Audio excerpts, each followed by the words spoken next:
মহোদয় জনাব আলহাজ মোহাম্মদ সাজ্জাদ রহমান স্যারের বিদায় সংবর্ধনা অনুষ্ঠানে উপস্থিত অত্র প্রতিষ্ঠানের অধ্যক্ষ মহোদয় উপস্থিত, অত্র প্রতিষ্ঠানের শিক্ষক শিক্ষিকা মণ্ডলী উপস্থিত, আমাদের মেহমান বৃন্দ উপস্থিত, আমার সহপাঠী ভাই বোনেরা উপস্থিত, আমার জুনিয়র ভাই বোনেরা, শুরুতে আমার সালাম গ্রহণ করুন। আসসালামু আলাইকুম রহমতুল্লাহি ওয়া বারাকাতুহু।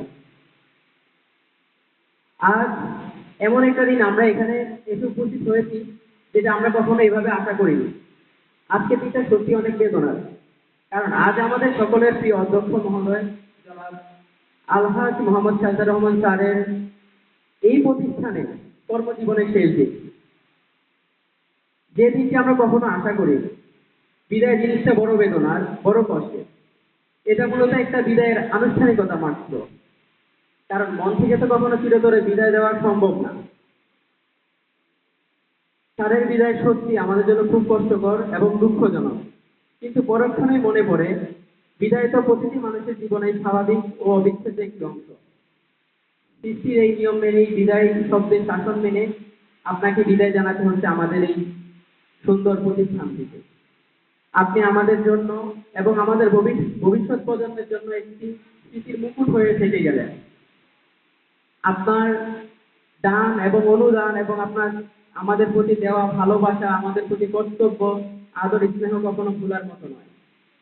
একটি মোমবাতি যেমন নিজে জ্বলে অন্যকে পথ দেখায়, অন্যকে আলোতে আলোকিত করে, ঠিক তেমনি আপনি আমাদের এই প্রতিষ্ঠানে এসে নিজের শ্রম ঘাম যোগ্যতা পরিশ্রম দিয়ে আমাদেরকে আমাদের লক্ষ্যে পৌঁছানোর উদ্দেশ্যে কাজ করে গিয়েছেন। আপনার এই ঋণ কখনো শোধ করার নয়। তবে একটা কথা ভেবে খুশি এবং আনন্দ লাগছে যে আপনি আমাদের ছেড়ে যাচ্ছেন ঠিকই, কিন্তু আপনি আমাদের থেকে আরো সুন্দর এবং আরো সুখী, আরো সুন্দর ভবিষ্যতে আপনি পদার্পণ করছেন।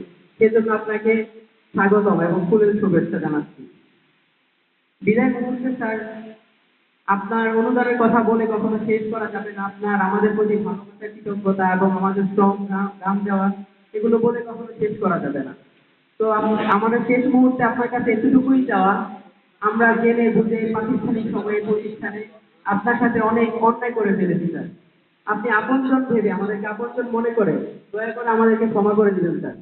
আপনার কাছে আমরা ক্ষমা প্রার্থী, আর আমাদের জন্য দোয়া করবেন। আমরা যেহেতু আপনার দেখানো পথে আপনি যেভাবে আমাদের জন্য কষ্ট করে গেছেন, আমরা যেহেতু সফল হয়ে একদিন আপনার কাছে ফিরে গিয়ে বলতে পারি যে স্যার আপনার স্টুডেন্ট সফল হয়ে ফিরেছে স্যার আপনার কাছে।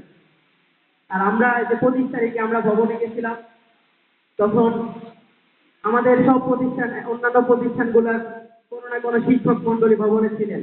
আমাদের কিন্তু মনে অনেক কষ্ট ছিল, বেদনা ছিল যে আমাদের প্রতিষ্ঠানে কোনো একজন শিক্ষক এই জায়গায় নাই, যে আমরা কার কাছে গিয়ে আশ্রয় নিব।